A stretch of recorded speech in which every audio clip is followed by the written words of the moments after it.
Imagine a world where you are born you, free to play with dolls and toy cars, wear blue and pink clothes, encouraged to cry, scream, and express yourself without reason, validation, or judgment. What if our children can take the time to figure who they are before they're defined by their gender?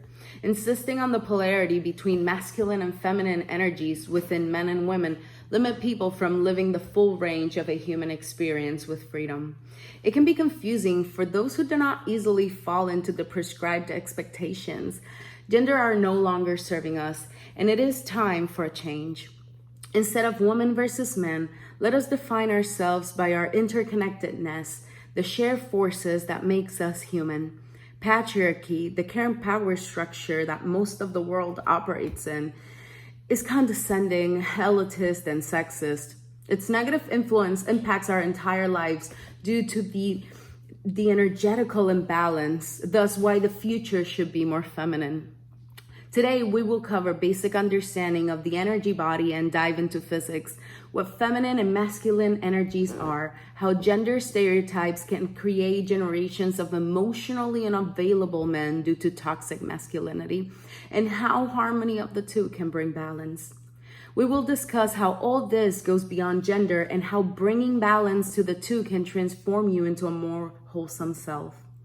Before going into what male and female energies are, we first must go over what energy is and how it can manifest and the universal law of polarity. The law of polarity states that everything is dual. Everything has poles, everything has its pairs of opposites. Like and unlike are the same. Opposites are identical in nature, but different in a degree. Extremes meet. The physical and metaphysical aspects inherent in the energy that surrounds us is where the polarity begins.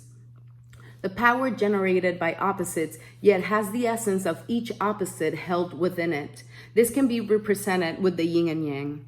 Other examples include magnetic fields that display positive and negative polarities, the light of day and the dark of night, the sun and the moon, and in the human forms, male and female.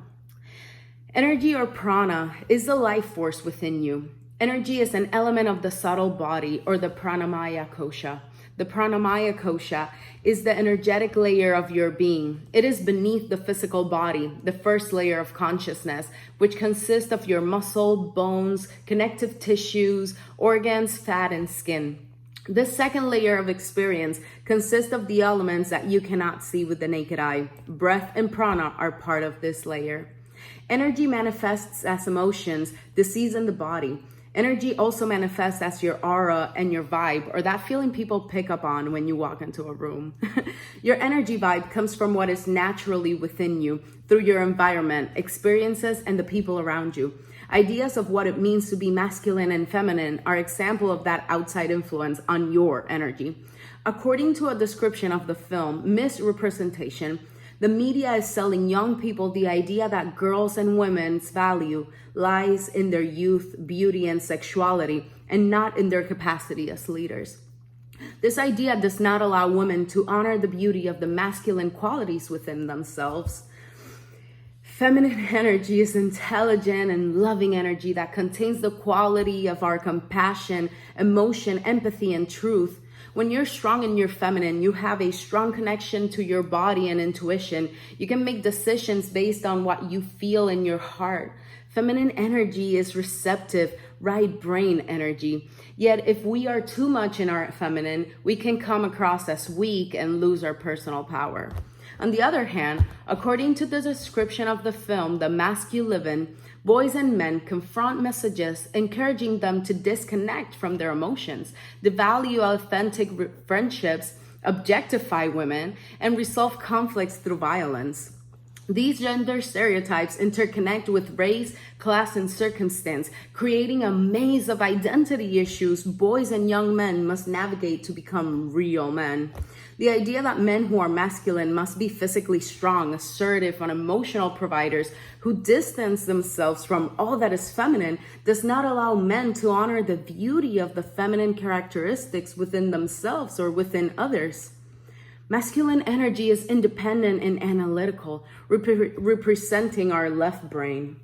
When masculine energy is appropriately used, it is creative, practical, and visionary. When masculine energy is misused, it can end in ego, anger, resentment, and have inner conflict.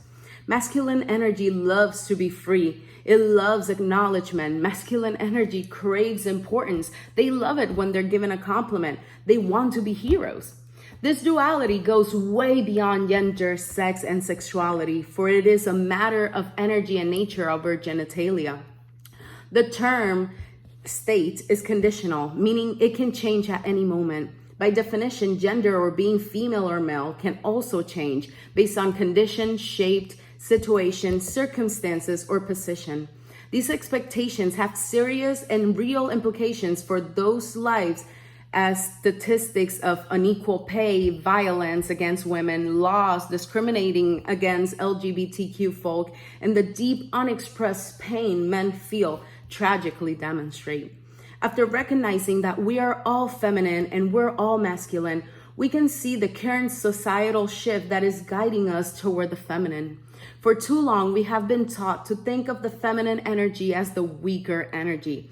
This mindset led us to a state of political and environmental turmoil as we are faced with aggressive leaders, industries, and weather patterns that often make me scared for our future generations. To guarantee humanity's best chances of survival, we must harness the power of the femininity in all of us. Today, I implore for you to tap in your divine feminine energy. Feminism does not mean equal rights for men and women. Feminism is our collective freedom to be feminine. Thank you.